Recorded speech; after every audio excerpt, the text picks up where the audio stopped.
السلام علیکم ورحمۃ اللہ وبرکاتہ۔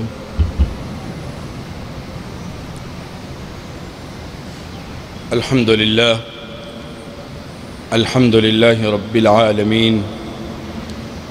والصلاة والسلام علی اشرف الرسل وخاتم الانبیاء والمرسلین وعلی آلہ الطیبین الطاہرین واصحابہ الغر المیامین، اما بعد فاعوذ باللہ من الشیطان الرجیم، بسم اللہ الرحمن الرحیم۔ ولا تقولوا لمن يقتل في سبيل الله أموات بل أحياء ولكن لا تشعرون، صدق الله العظيم۔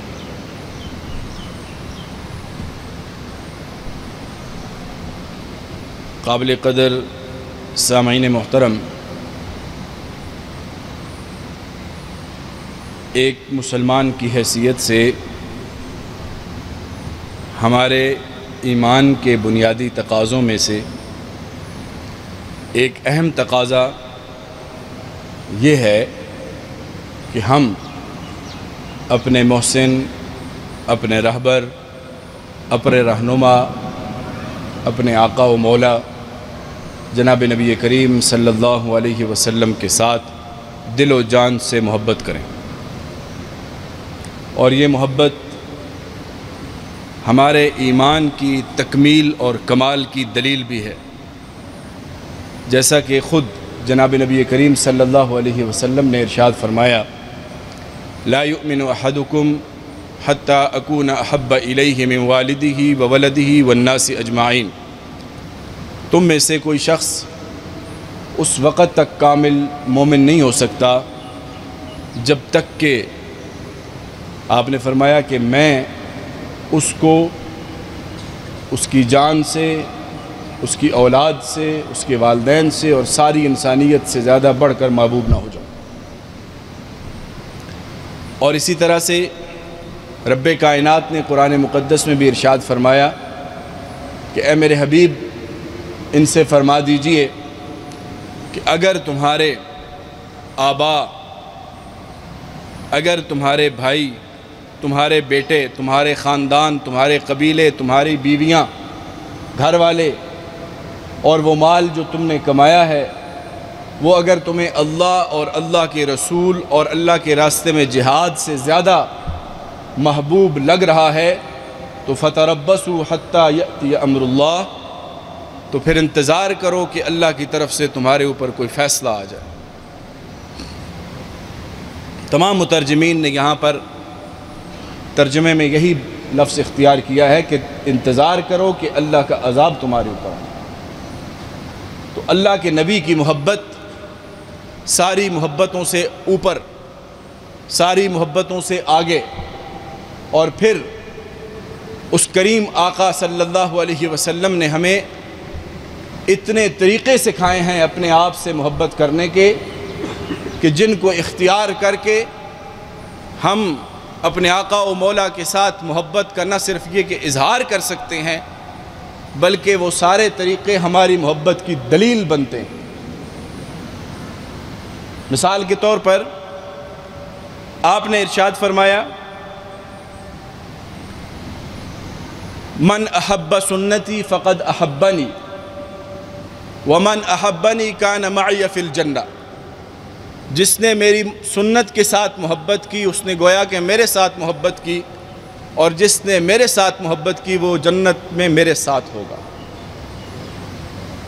تو حضور نے محبت کا طریقہ بھی سکھایا کہ اگر میرے ساتھ محبت کے دعوے دار ہو تو پہلے میری سنتوں کے ساتھ محبت کا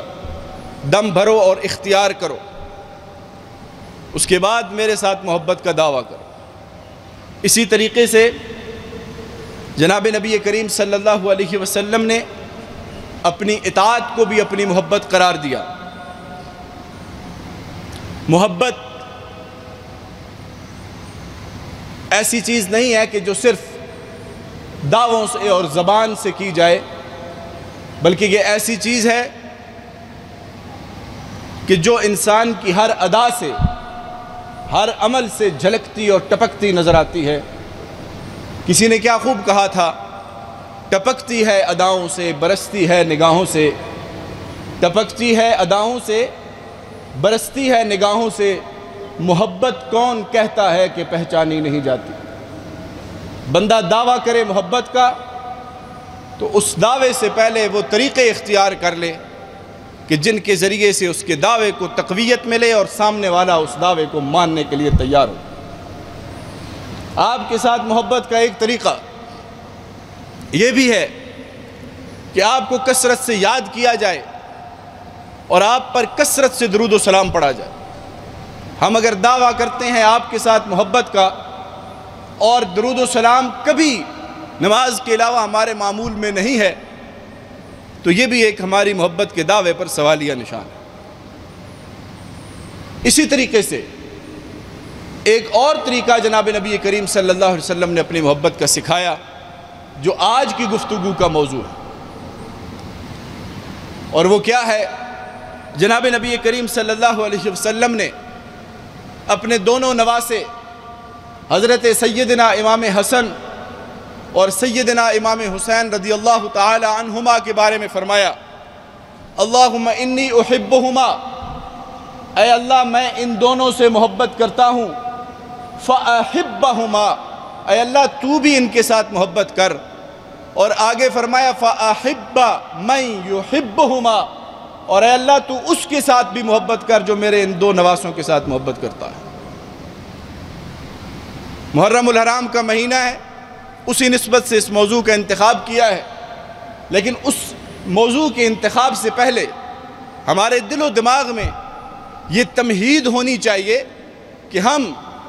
جناب سیدنا امام حسین اور سیدنا امام حسن رضی اللہ تعالی عنہما، یا آپ کے جتنے بھی اہل بیت ہیں، آپ کی بیٹیاں ہیں، آپ کے داماد ہیں، آپ کے چچا ہیں، آپ کے قریبی جتنے بھی رشتہ دار ہیں، یا آپ کے صحابہ کرام رضوان اللہ تعالی علیہم اجمعین ہیں،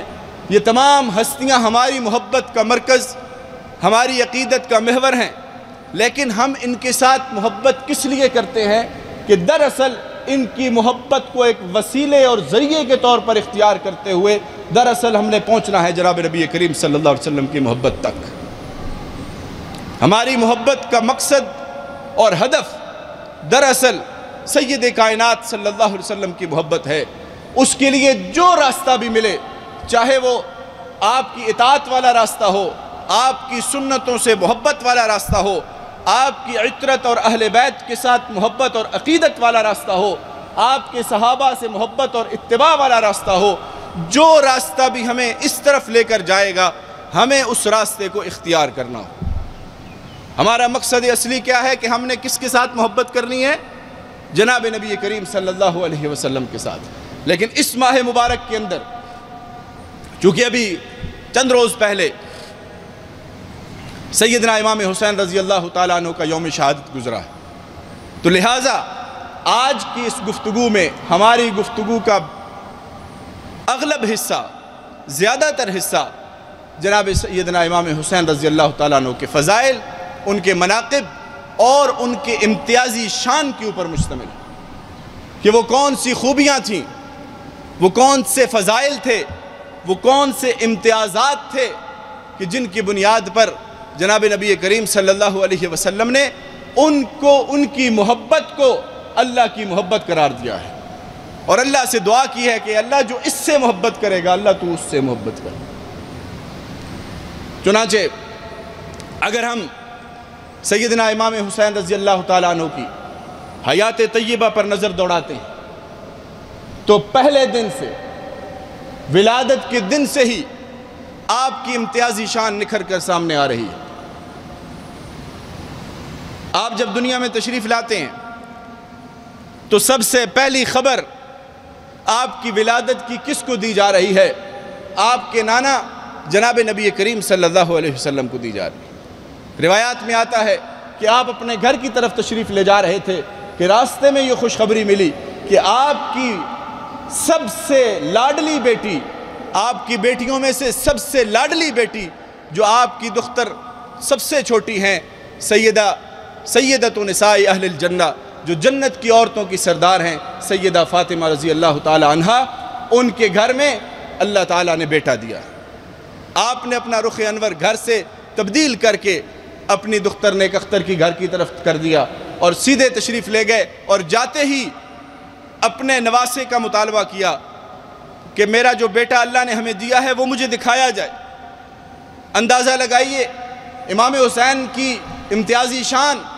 کہ جن کو پہلی گود سیدہ کائنات سیدہ فاطمہ الزہرا کی مل رہی ہے اور اس کے بعد جو دوسری گود مل رہی ہے وہ سید دو عالم جناب نبی کریم صلی اللہ علیہ وسلم کی میسر آ رہی. اور یہیں تک نہیں بلکہ آپ کے کان مبارک میں اذان اور اقامت بھی دینے والا کون ہے؟ خود جناب نبی کریم صلی اللہ علیہ وسلم. اور اسی پر اکتفا نہیں، آپ کی امتیازی شان نکھرتی ہوئی نظر آ رہی ہے. میں نے کہا کہ ولادت سے لے کر شہادت تک، آج تک بلکہ شہادت سے لے کر آج تک اور تا قیامت تک آپ کا جو ذکر ہے اور آپ کی جو شان ہے وہ اسی وجہ سے ہر ایک کے قلب و ذہن کے اندر موجزن ہوتی جا رہی ہے کہ آپ کو ابتدا سے ہی اتنی امتیازی شان مل رہی ہے. اور پھر صرف یہاں تک نہیں بلکہ آپ نے کھجور منگوائی، اس کو پہلے خود چبایا، اپنا لعاب دہن لگنے دیا، اس کے بعد اسی کھجور کے ذریعے سے سیدنا امام حسین رضی اللہ تعالیٰ عنہ کو گھٹی عنایت فرمائی. اندازہ کیجئے ہمارے ہاں بچوں کی ولادت ہوتی ہے، ہم ڈھونڈتے ہیں کوئی نیک بندہ ملے جو اس کے کان میں اذان دے، کوئی اچھی عادات والا بندہ ملے، اچھے کردار والا جو اس کو گھٹی دے. ہم تلاش کرتے ہیں کہ خاندان میں کوئی نیک صفت آدمی، نیک سیرت آدمی ملے جس کی گھٹی اس کو دی جائے. اور پھر بعد میں تذکرے ہوتے ہیں کہ یہ اس کی اچھی عادات اس وجہ سے ہیں کہ اس کو گھٹی فلاں نے دی تھی. تو اندازہ لگائیے کہ امام حسین رضی اللہ تعالیٰ عنہ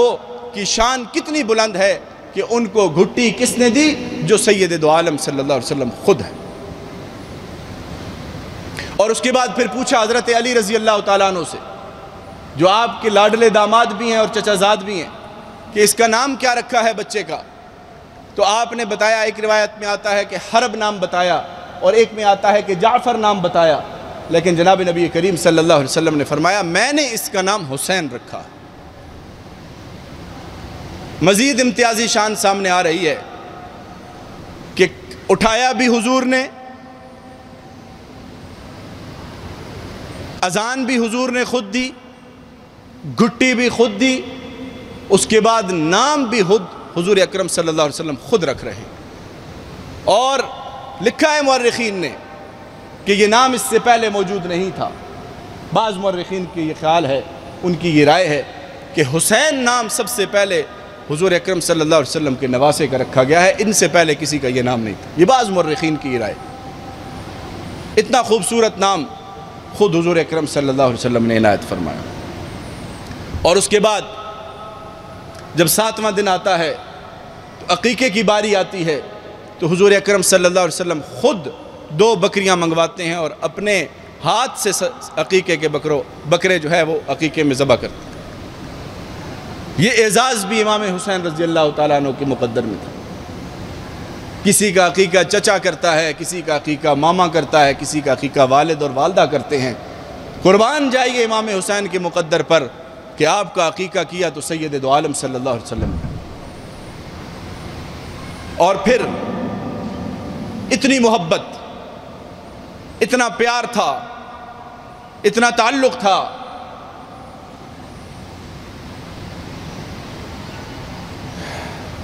کہ جب کبھی بچپن میں رونے کی آواز آ جاتی، حضرت امام حسین جب چھوٹے تھے عمر میں، تو رونے کی آواز اگر کسی طرح حضور کے کان مبارک تک پہنچ جاتی تو آپ اپنی بیٹی کو فرمایا کرتے تھے کہ اس کو رونے نہ دیا کرو، اس کے رونے سے مجھے تکلیف ہوتی. اللہ اکبر. میں نے یہ جملہ کہہ دیا، آپ نے سن لیا. یہ بہت بڑی شان ہے، بہت بڑا مقام ہے کہ جن کے رونے کو حضور اپنی تکلیف گردان رہے ہیں. پھر اب اس بات کو سامنے رکھتے ہوئے اس بدبخت کی بدبختی کا اندازہ کیجئے کہ جس نے صرف امام حسین کو تکلیف نہیں دی بلکہ امام حسین کو شہید کیا۔ کتنی تکلیف ہوئی ہوگی جناب نبی کریم صلی اللہ علیہ وسلم کی ذات اقدس کو، کتنا دل دکھایا ہوگا اس شخص نے، اس بدبخت نے، اس بدتینت شخص نے کہ جس نے یہ جرت کی اور یہ جسارت کی کہ امام حسین رضی اللہ تعالیٰ عنہ کی شہادت کا مرتکب ٹھہرا وہ شخص۔ خیر میں عرض یہ کر رہا تھا، اس میں وقت ضائع کرنے کا فائدہ نہیں، ہمیں ان ذوات قدسیہ کے فضائل، ان کے مناقب اور ان کی امتیازی شان کو دیکھنا ہے کہ جس کے ذریعے سے پھر ہم ان کے کردار کو، ان کی سیرت کو اپنا سکیں۔ آپ کی امتیازی شان کی ایک اور جھلک ملاحظہ فرمائیے۔ جناب نبی کریم صلی اللہ علیہ وسلم منبر پر خطبہ دے رہے ہیں اور دور سے نظر آیا کہ آپ کے دونوں نواسے سیدنا امام حسین اور سیدنا امام حسن رضی اللہ تعالیٰ عنہما خوبصورت لباس میں ملبوس تشریف لا رہے ہیں بھاگتے ہوئے۔ حدیث کی کتاب کے الفاظ ہیں، آپ منبر سے نیچے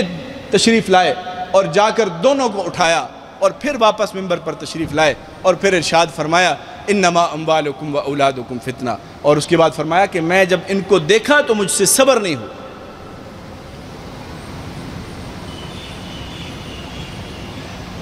اور خطبے کی کیا بات، آپ سجدے میں ہیں، روایات میں آتا ہے کہ ان دونوں صاحبزادوں میں سے تشریف لاتے ہیں کوئی ایک کبھی دوسرے، آپ کے سجدے کی حالت میں آپ کی کمر مبارک کے اوپر تشریف فرما ہو جاتے ہیں۔ تو سید دو عالم صلی اللہ علیہ وسلم جو اپنے امتیوں کا اتنا خیال کرنے والے ہیں کہ آپ نے ہدایات کر رکھی تھیں اور آپ کا معمول تھا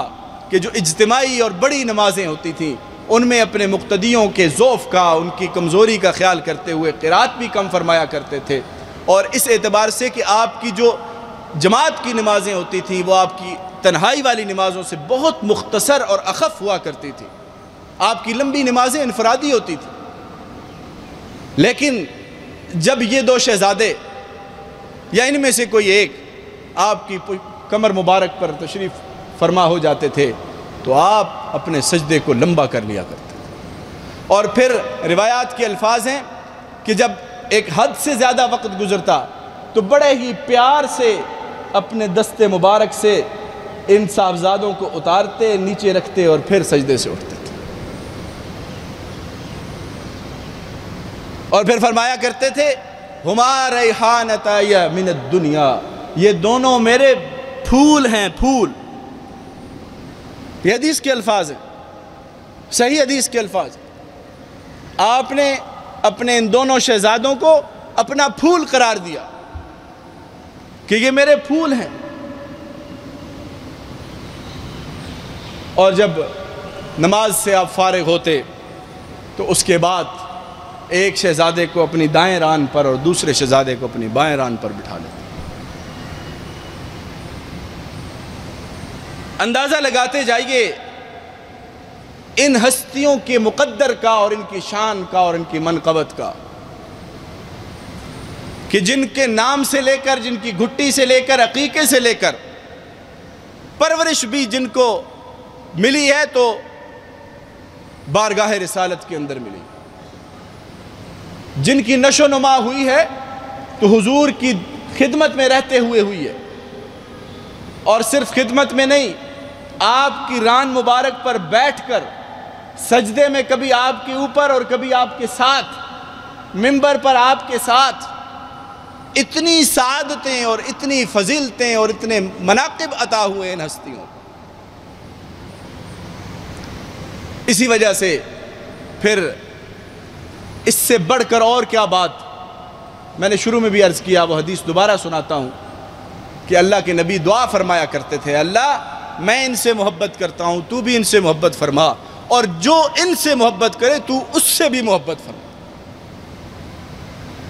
یہ ہستیاں، یہ ذوات قدسیہ ہماری محبتوں کا مرکز ہونا چاہیے۔ اور سیدنا امام حسین رضی اللہ تعالیٰ عنہ کی صورت مبارک جو تھی آپ کی مشابہت بہت زیادہ حد تک خود حضور اکرم صلی اللہ علیہ وسلم کے ساتھ تھی۔ اسی وجہ سے جب جناب نبی کریم صلی اللہ علیہ وسلم دنیا سے تشریف لے گئے تو حضرت سیدنا صدیق اکبر رضی اللہ تعالیٰ عنہ حضرت امام حسین رضی اللہ تعالیٰ عنہ عمر میں چھوٹا ہونے کے باوجود آپ سے خاص شفقت اور پیار فرمایا کرتے تھے، اور وجہ یہ بتایا کرتے تھے کہ شبیہ رسول اللہ،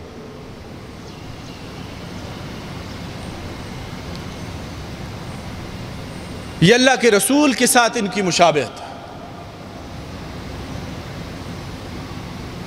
اور پھر سید دو عالم صلی اللہ علیہ وسلم کا یہ ارشاد، آپ نے فرمایا الحسن والحسین سیدہ شباب اہل الجنہ، حسن اور حسین رضی اللہ تعالی عنہما یہ جنت کے جوانوں کے سردار ہیں۔ اور ایک روایت میں تو یہاں تک فرمایا حسین منی و انا من حسین، حسین مجھ سے ہے اور میں اس سے ہوں۔ یہ آپ کے مناقب ہیں، یہ آپ کی فضیلت ہے، آپ کی امتیازات۔ اب ذرا چند ایک نمونے کے طور پر آپ کی سیرت اور کردار کے حوالے سے بھی گفتگو ہو جائے۔ آپ رضی اللہ تعالی عنہ اس قدر عبادت گزار تھے کہ رات کا ایک مستقل پہر مختص کر رکھا تھا جو آپ عبادت میں گزارا کرتے تھے۔ بعض روایات میں آتا ہے آدھی رات آپ نے اللہ کے حضور سجدے میں گزارنی ہوتی تھی، اور اللہ کے گھر کی حاضری کا یہ عالم تھا کہ مورخین نے لکھا ہے کہ آپ نے صرف پیدل جو حج کیے ان کی تعداد 25 ہے۔ جو حج آپ نے پیدل کیے ان کی تعداد 25 ہے۔ اور سخاوت کا اور جود کا اور کرم کا یہ عالم تھا کہ کبھی بھی آپ کے دروازے سے کوئی سائل خالی ہاتھ نہیں لوٹا کرتا تھا۔ بھلے آپ کو قرض لے کر بھی اس کو کچھ دینا پڑتا، لیکن ان کے دروازے سے کوئی خالی ہاتھ نہیں جاتا۔ اور سیدنا فاروق اعظم رضی اللہ تعالیٰ عنہ نے جب وظائف مقرر فرمائے تھے تو ان شہزادوں کے لیے اہل بدر جتنا وظیفہ مقرر کیا، اور وہ وظیفہ سارے کا سارا آپ اپنی ذات پہ نہیں خرچ کیا کرتے تھے، وہ اسی طرح سے غرباء و مساکین میں تقسیم ہوتا تھا۔ ایسا کبھی نہیں ہوا کہ آپ کے در پر کوئی سوالی آئے، سوال کرے اور خالی ہاتھ لوٹ جائے۔ آپ کی سیرت اور کردار پر لکھی گئی کتب بھری پڑی ہیں ایسے واقعات کے ساتھ کہ جن میں آپ کا غرباء و مساکین کے ساتھ جود و سخا والا معاملہ۔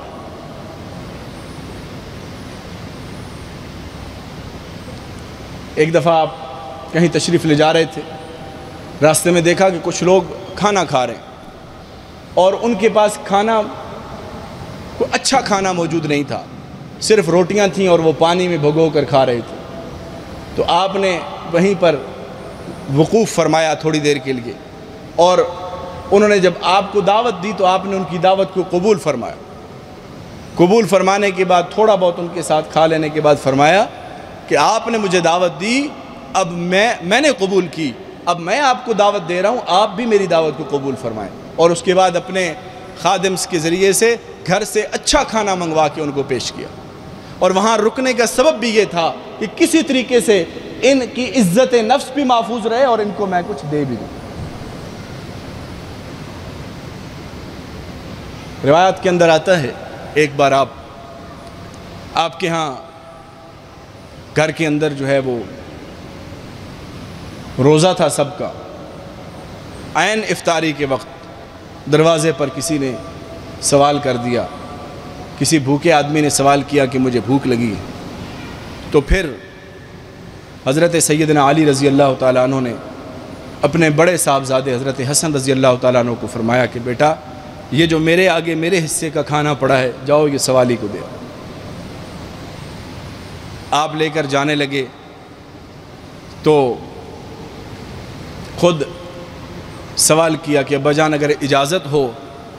تو میں اپنے حصے کا کھانا بھی اس سوالی کو دے دوں. تو امام حسن رضی اللہ تعالیٰ عنہ نے اپنے حصے کا کھانا بھی دے دیا. جب جانے لگے تو حضرت سیدنا امام حسین رضی اللہ تعالیٰ عنہ نے فرمایا کہ بھائی جان رک جائیے، جہاں آپ آگے جا رہے ہیں تو میرے حصے کا کھانا بھی لے جائیں. اب وہ لے کر جا رہے تھے تو سیدۃ نساء اہل الجنہ خود فاطمہ الزہرا رضی اللہ تعالیٰ عنہ، جنہوں کی تربیت اور پرورش خود رسالت مآب صلی اللہ علیہ وسلم نے فرمائی تھی، آپ کی سخاوت کا کیا عالم ہوگا. آپ نے فرمایا شہزادے رک جاؤ اور اپنے حصے کا کھانا بھی اس کو دے دو. جب آپ کھانا لے کر جا رہے ہیں سوالی کو دینے کے لیے تو آپ کی ایک خادمہ تھی سیدہ فضہ، اس نے بھی آواز دی کہ شہزادے جا رہے ہو میرے حصے کا کھانا بھی لے جاؤ. یہ گھرانہ اتنا عظیم گھرانہ کہ گھر میں سب کے سامنے کھانا موجود ہے، افطار کا وقت ہے اور سوالی آ جاتا ہے تو وہ اپنی افطار کو بھول کر سوالی کے سوال کو ترجیح دیتے ہیں. اور قرآن کریم کی اس آیت کا صحیح معنوں پہ پھر مصداق بنتا ہے وَيُؤْثِرُونَ عَلَىٰ أَنفُسِهِمْ وَلَوْ كَانَ بِهِمْ خَصَاصَةٌ، خود ضرورت ہونے کے باوجود دوسروں کو اپنے اوپر ترجیح دے رہے اور خود پانی سے افطار کر. آپ کی سخاوت کا یہ عالم تھا اور اس پر ایک مستقل جمعے کا خطبہ ہو چکا ہے کہ سخاوت کے لیے بندے کا امیر ہونا ضروری نہیں ہے، بندے کا مالدار ہونا ضروری نہیں ہے، بندے کے دل کا سخی ہونا ہوتا ہے. اس وقت یہ موضوع نہیں، لیکن عرض کرنے کا مقصد صرف اشارہ دینا ہے کہ اس خطبے کو بھی سن لیا جائے کہ جس میں ہم نے سخاوت پر بات کی. اور صرف نمازیں نہیں، حج نہیں، سخاوت نہیں، آپ کے جہاد کا یہ عالم تھا کہ سیدنا عثمان رضی اللہ تعالیٰ عنہ کے دور میں آپ کا اکثر وقت سرحدوں کے اوپر جہاد کے اندر گزرا، فوجوں کی قیادت کرتے ہوئے گزرا. خراسان کے علاقے، افریقہ تک اور تبرستان تک آپ نے فتوحات کا سلسلہ جاری رکھا. اور جو لشکر، پہلا لشکر جس نے بحری بیڑے کے اندر جہاد شروع کیا تھا حضرت سیدنا امیر معاویہ رضی اللہ تعالیٰ عنہ کی امارت میں، اس لشکر کے اندر بھی امام حسین رضی اللہ تعالیٰ عنہ شامل تھے. تو آپ کی شخصیت کی کوئی ایک جہت نہیں ہے کہ جس پر بات کی جا سکے. چونکہ ہمارے پاس وقت مختصر ہوتا ہے تو صرف ایک جھلک دکھانے کے لیے، چونکہ چند ہی روز پہلے آپ کا یوم شہادت گزرا ہے، تو آپ کے فضائل اور مناقب نوجوان نسل کو سنانا اور آپ کی سیرت اور کردار سے خود بھی سبق حاصل کرنا اور دوسروں کو بھی سکھانا کہ وہ اتنی نسبتوں کے مالک تھے، اتنی رفعتوں کے مالک تھے، اتنی فضیلتوں کے مالک تھے، اتنے مناقب کے اہل تھے، اتنے درجات کے اہل تھے، اس کے باوجود نمازوں کو نہیں بھولے، اس کے باوجود حج کو نہیں بھولے، اس کے باوجود جود و سخا کو نہیں بھولے، اس کے باوجود جہاد کو نہیں بھولے. کسی بھی فریضے سے آپ نے پہلو تہی اختیار نہیں کی، بلکہ ہر فریضے کو ادا کرنے میں آپ صف اول میں نظر آتے. یہ کردار تھا، یہ سیرت تھی کہ جن کو اتنا مقام ملا کہ اللہ کے نبی دعا فرما رہے ہیں اے اللہ میں ان سے محبت کرتا ہوں، تو بھی محبت فرما، اور اے اللہ تو اس سے بھی محبت فرما جو ان سے محبت کرتا. اتنا بڑا مقام ملنے کے باوجود بھی آدھی آدھی رات نوافل میں گزر رہے ہیں، لمبے لمبے سجدے ہو رہے ہیں، اور 25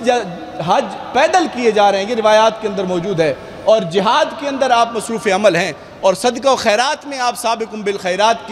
کا مصداق بنے ہوئے ہیں، اور پھر کسی بھی نیکی کے عمل میں آپ پیچھے نہیں. اسی وجہ سے آپ کی شخصیت ایک مینارہ نور ہے. آج کے اس دور کے اندر بھی اگر نوجوان نسل، اور ہر اس میں صرف نوجوانوں کی قید نہیں ہے، عمر کے کسی حصے میں بھی اگر ہم ہیں، کیونکہ امام حسین کی جو عمر تھی وہ آپ 5 ہجری میں آپ کی ولادت ہوتی ہے اور 61 میں آپ کی شہادت ہے، تو اس اعتبار سے 56-57 سال آپ کی عمر ہے. تو اتنی عمر والے لوگوں کے لیے بھی آپ کی زندگی اسوہ موجود ہے. آپ کا بچپن، آپ کا لڑکپن، آپ کی نوجوانی، جوانی، ادھیڑ عمر اور عمر کا آخری حصہ، ہر حصے کے اندر ہمارے لیے نمونہ ہے۔ اور ایک بہت بڑی جو ساری اس گفتگو کے اندر ہمارے لیے سمجھنے کی بات ہے، اور اس کی طرف میں نے ہلکا سا اشارہ بھی کیا ہے، وہ یہ ہے کہ ہمیں اگر کوئی مقام مل جائے، کوئی منصب مل جائے، کوئی ذمہ داری مل جائے، کوئی فضیلت مل جائے، کسی بڑے خاندان میں ہم پیدا ہو جائیں، کسی بڑی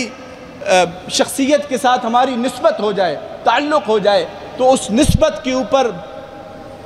توقف کرنا اور اس نسبت کے اوپر اپنے آپ کو تکیہ کر کے بٹھا لینا کافی نہیں ہے، بلکہ اپنے آپ کو ان اعمال کے ذریعے سے اپنے کردار میں مزید نکھار پیدا کرنا ہے، ورنہ صرف نسبت انسان کو اتنا فائدہ نہیں دیتی جتنا نسبت کے ساتھ انسان اگر کردار اور سیرت کو بہتر کرتا ہے تو اس کو جو فائدہ حاصل ہے۔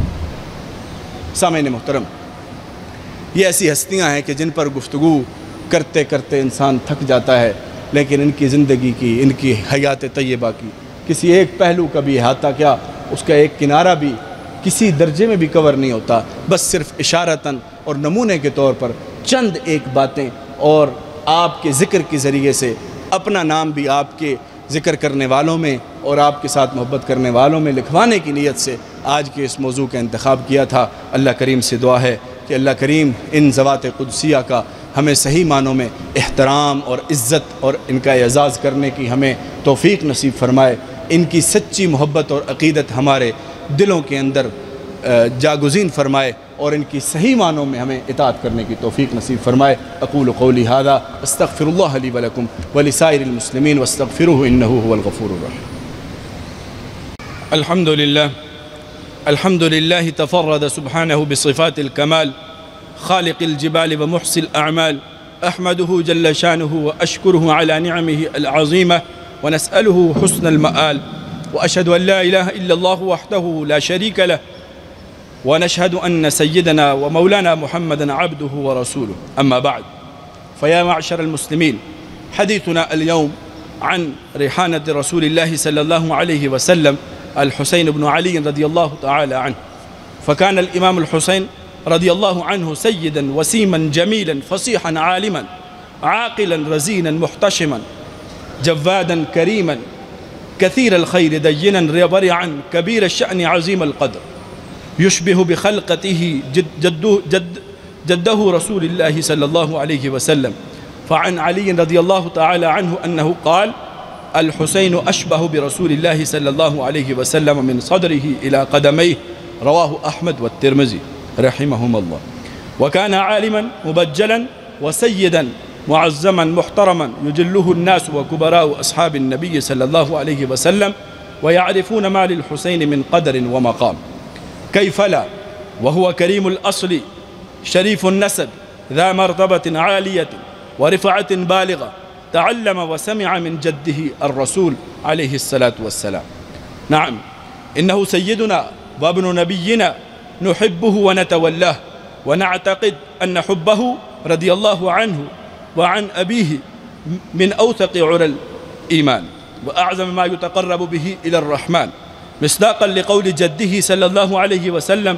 المرء مع من أحب، متفق عليه. وأنه من أحبه فقد أحب النبي صلى الله عليه وسلم، ومن أبغضه فقد أبغض النبي صلى الله عليه وسلم. قال صلى الله عليه وسلم: حسين مني وأنا من حسين، أحب الله من أحب حسينا، حسين سبط من الأسباط. وقال صلى الله عليه وسلم: هذان ابناي وابن ابنتي، اللهم إني أحبهما فأحبهما وأحب من يحبهما. وقال صلى الله عليه وسلم: الحسن والحسين سيدا شباب أهل الجنة. وقال عليه الصلاة والسلام: إن الحسن والحسين هما ريحانتاي من الدنيا. نسأل الله سبحانه وتعالى أن يجمعنا به مع سيد الأنبياء والمرسلين وآله الطيبين الطاهرين، مع النبيين والصديقين والشهداء والصالحين، إنه خير مأمول وأكرم مسؤول. نفعنا الله وإياكم بالقرآن العظيم.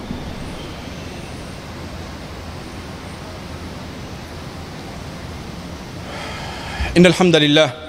نحمده ونستعينه ونستغفره ونؤمن به ونتوكل عليه، ونعوذ بالله من شرور أنفسنا ومن سيئات أعمالنا من يهده الله فلا مضل له ومن يضلله فلا هادي له وأشهد أن لا إله إلا الله وحده لا شريك له وأشهد أن سيدنا وحبيبنا ومولانا محمدا عبده ورسوله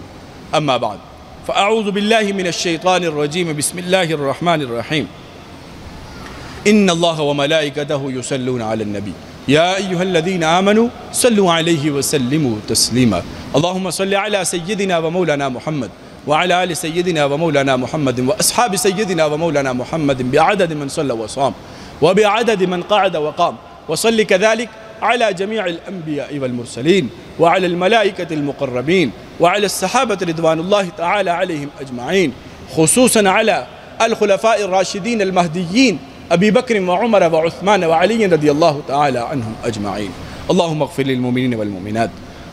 والمسلمين والمسلمات الأحياء منهم والأموات إنك سميع قريب مجيب الدعوات اللهم انصر الإسلام والمسلمين اللهم أعز الإسلام والمسلمين اللهم انصر من نصر دين محمد صلى الله عليه وسلم واجعلنا منهم واخذل من خذل دين محمد صلى الله عليه وسلم ولا تجعلنا منهم اللهم انصر إخواننا المظلومين المستضعفين في فلسطين اللهم انصرهم ولا تنصر عليهم اللهم اشف مرضانا ومرضى المسلمين اللهم اشفنا وارحمنا كله اللهم طهر قلوبنا من النفاق وأعمالنا من الرياء وألسنتنا من الكذب وأعيننا من الخيانة إنك تعلم خائنة الأعين وما تخفي الصدور عباد الله رحمكم الله إن الله يأمر بالعدل والإحسان وإيتاء ذي القربى وينهى عن الفحشاء والمنكر والبغي يعظكم لعلكم تذكرون اذكروا الله يذكركم وادعوه يستجب لكم وأقم الصلاة